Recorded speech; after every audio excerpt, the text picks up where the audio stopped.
wacha washike, ndio sasa Kenya yetu huenda ikawa tutakuwa na maendeleo poa. Waache ufisadi ili Kenya yetu huenda itaendelea. Ufisadi imefanya vitu mingi merudi nyuma. Lakini mimi siwezi laumu maafisa wa polisi peke yake.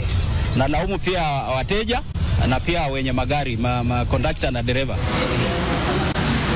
Mtu anakulazimisha umpe pesa yenye hauna na mtu wako kwa payslip.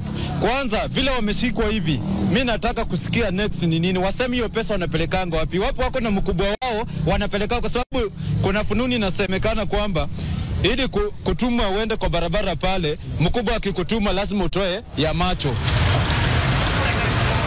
Kila pale unapata roadblock, kila pale unapata roadblock, na ukiangalia vitu wanaangalia, hakuna hata vitu za maana wanaangalia kwa gari. Unapata gari imepita imebeba excess, wanasimamisha roadblock hapo, kazi yao ni kuchukua hiyo pesa kidogo kidogo, hiyo shilingi 50 kwa magari. Usipowapatia hiyo pesa, wanaanza kufuata, wanakufuatilia, wanakunyanyasa. Narudisha shukrani sana kwa maafisa wa EACC kwa kufanya hiyo kazi, kwa sababu hao matapeli ambao wamevaa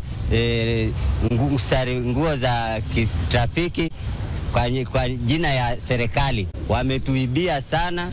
Unapata gari iko na kila kitu, lakini mtu bado anataka hongo. Anakuita dereva, shuka chini, ushuka ufanye nini? Gari iko na license kama dereva, imefanya inspection, imepitia kila kitu ambao trafiki inafaa iangalie, lakini bado mtu anataka